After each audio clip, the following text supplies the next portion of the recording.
Welcome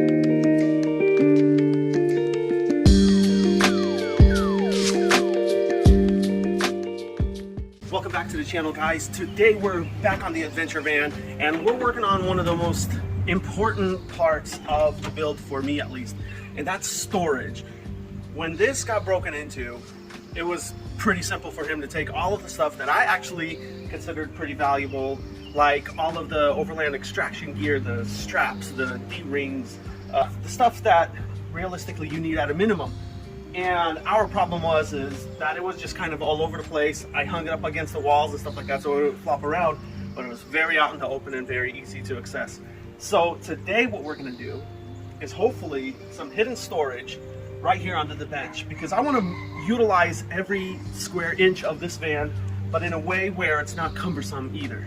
So what we're gonna do is try to do it so that there's a drawer that slides out through here, but at the same time serves multiple purposes, and in our case hopefully it'll be also as like a table, a slide out table that then we can also use on the site. To build out this drawer, what we're going to use is this 2x3 by 8 inch angled aluminum. What we're going to do is measure out the space that we have in there, subtract the thickness of the rails that we're going to put in there. We're going to put full extension 500-pound sliders that are going to be able to stretch out all the way out here, give us that, I think it's like 45 inches, I'll measure it again, that 45 inches as far out as possible this way. It'll come out probably about 2 feet outside the body of the van, which is going to help quite a lot, and at the same time give us enough storage so we can put in just about everything that we're going to need.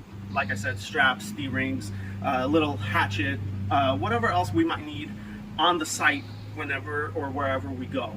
And it'll always just stay permanently there. On top of that, we'll put a wood top, something that just kind of will fit the aesthetic of the van itself, but also not look like we just put a butcher block on top of some metal. From how I built the frame of the seat, we have 45 the long way and we have 19.5 the narrow side, because the railings are going to be ½ an inch thick on each side to be able to work. That means we got to subtract at least an inch from the total width of it. That puts us at 18.5. So we're going to have an 18.5 by 45 inch drawer, about 3 inches or so deep, which is going to be plenty for just about everything that we're going to put in there that we need to be able to put in. Everything else we can have in external bins and stuff like that that we're going to swap out as we need to. The drawer itself is going to consist of 45-degree corners, and I'm going to braze them together. So I'll start by cutting out the pieces individually first, set them all together, make sure that they fit correctly, and then braze them as they sit.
Since these were obviously all done by hand, what I got to do now is go in and just make sure that the dimensions are correct, because it might be off by like 1/16 of an inch or so, and it's just not going to fit right with those railings.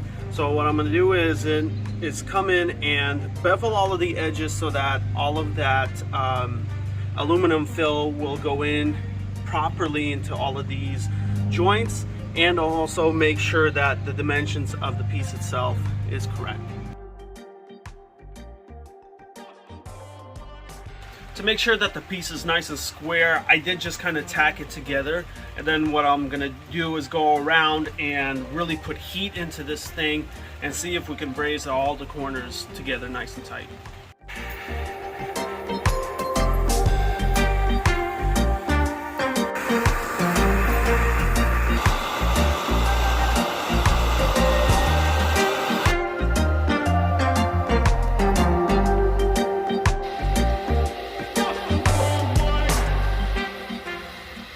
With the piece all soldered together or brazed together, I have this 1/16 inch thick just regular sheet of aluminum that I cut already to size to slip inside.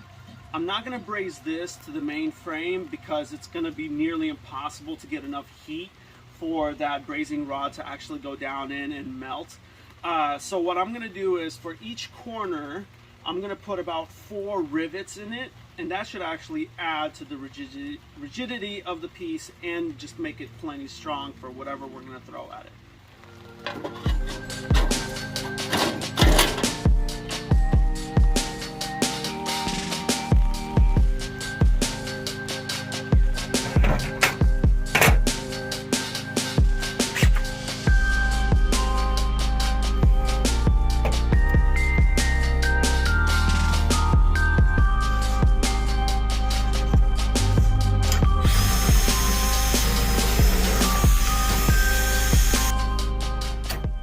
With the bottom riveted down, now I'm just going to go around and sand everything, get it ready for etch primer.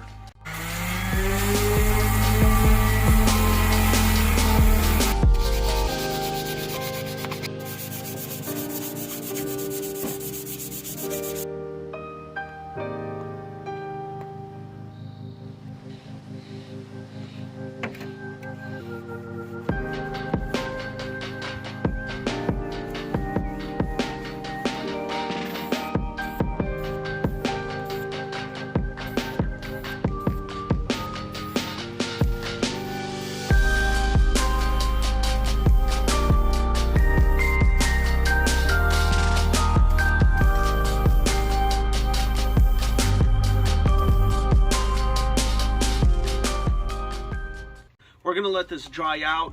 The bed liner that we're going to coat this in needs a good primer to adhere to. So in the meantime, what we're going to do is work on the top.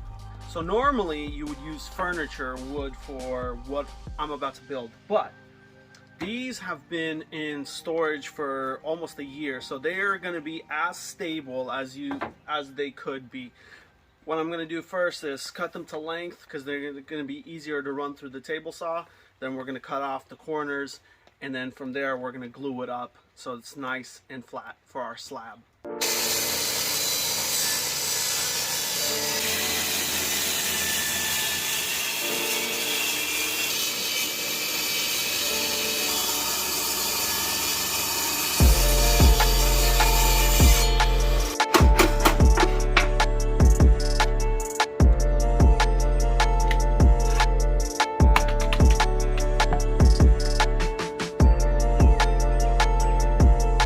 With 3/8 cut off of each end on a standard 2x4, we're left with 2 3/4. All I'm going to do is then cut it in half, and that gives us about 1 3/8, which is going to make a pretty nice top, actually, really sturdy.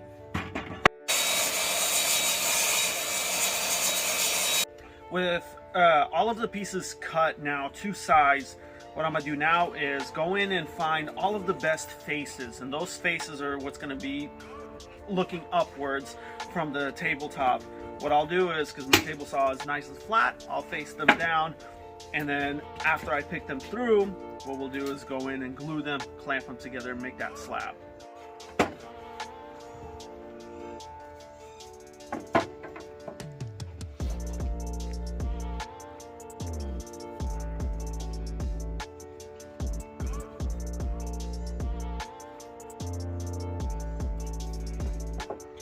With all of the correct size chosen, now I'm going to do is all of the factory faces, I'm going to go in and sand them down just so It knocks down all the high spots and stuff, but at the same time gives it a nice, nice bonding surface for the wood glue.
It's been about 24 hours or so, so the glue is nice and cured.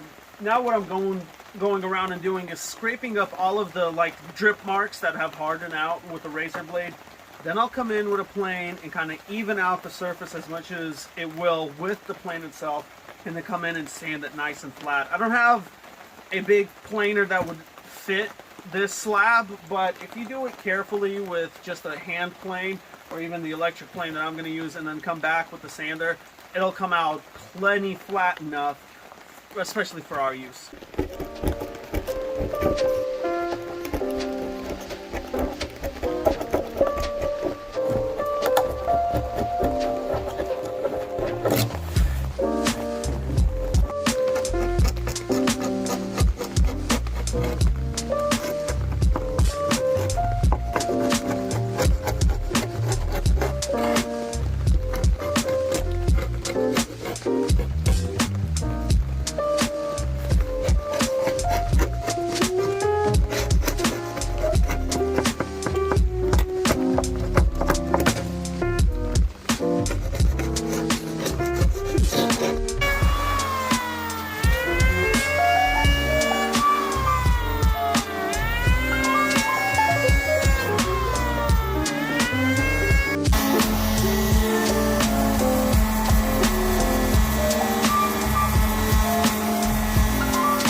Because this is a soft wood, I'm adding some of this wood conditioner. This is going to make the stain really penetrate deep into the wood.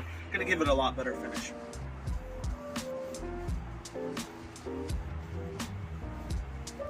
Half an hour after the conditioner dries, then we can wipe on the new stain. Afterwards, we'll wipe off the excess.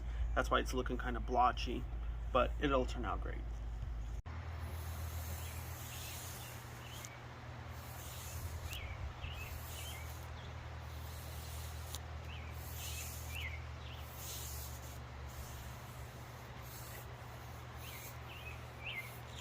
That should be good.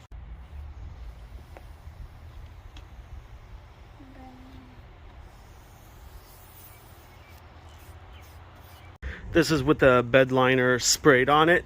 Turned out really nicely. I went in and Made sure that all the corners are nice and sanded flat and smooth. Kind of body worked the whole thing a little bit and just hit it with that bed liner. Came out real nice. That's gonna look good contrasted with the stain off of the tabletop. This has to dry for a couple hours and then I can hit it with lacquer. It's been about 8 hours or so since the last coat of stain, which is the recommended time frame that it gives you for applying the finish. So now we're just gonna hit it with lacquer and hopefully it works out and it's gonna hopefully look really awesome.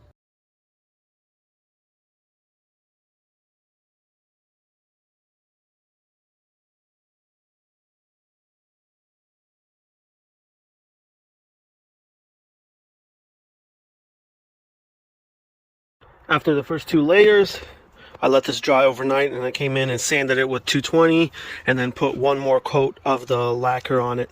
Came out pretty good. With the bed liner on the drawer itself dry now, I'm gonna go in and install the hinges, place the top on top of it, and then also cut in the new drawer liner. This stuff is pretty great. Just cut it to shape, and because it's waterproof, you could just wipe it down clean if it ever gets dirty or anything. It's great value. For my toolbox, one yoga mat covers 2 drawers, and it was only like $9 compared to, like, you know, the Snap-on 20 or 30, whatever it is. They work awesome. Anti-slip, like I said, on both sides. This is with the top on. Now I'm gonna go in and install the hinges and the catch.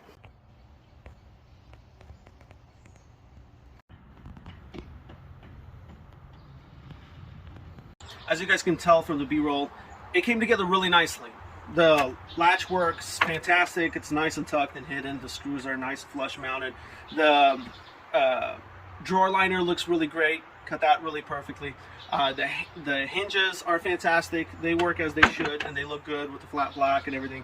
All that's left for this guy is to have the sliders mounted to the seat, and we're good to go with this guy.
So, as you guys saw, it's finally done. It came out pretty smooth. Off camera, there were a change of direction with this. At first, I had the hinges all the way back there. The problem was that not only did it not lift up high enough, it barely came up. For some reason, when I first designed it, I thought it was going to be able to go high enough. By the time I got the rails in and everything, that wasn't the case. Otherwise, it came out really nicely. You guys see, fits just about everything we're gonna need. Not everything is obviously recovery gear. That stuff is tire puncture kit, little foldable bucket. You always need something like that. And obviously the straps and stuff for when we tow. The front is just a piece of clean cedar that we had. No knots. Looks really nice. Cleared it. The top overall came out pretty great. It is still a little soft, so I can't go in and buff it too hard, but eventually what I'm going to do is actually come in, give it a nice sand and cut, and then polish it out. It's not ever going to be super gloss because it is a semi-gloss finish to begin with, but as you guys can see, it is pretty nice, pretty smooth. The only things that I would do different is probably take it somewhere so I can get the whole thing planed down smooth.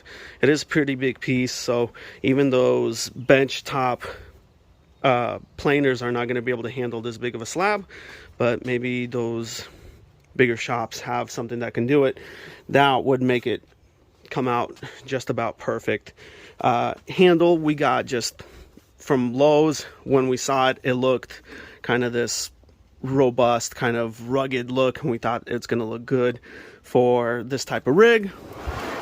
The sliders came out perfect. It closes beautifully, nice and sturdy, real heavy, 500-pound limit on it. And even though the drawer itself with the gear is decently heavy, it's never going to reach that limit. There's so much really cool stuff left to do on this, and it's still being done.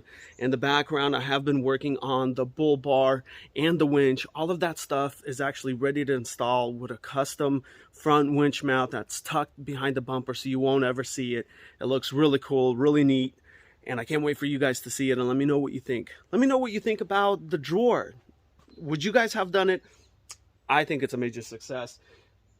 The reason we really love this van is that, one, it is the extended wheelbase. So right here behind the headache bar per se, also the bed for the boys, is 8 feet back to the back doors. So we literally can fit everything, and I think it's 56 inches wide. So plenty of space for just about everything you can ever throw at it, plus the added room for people to be able to sit in and stuff.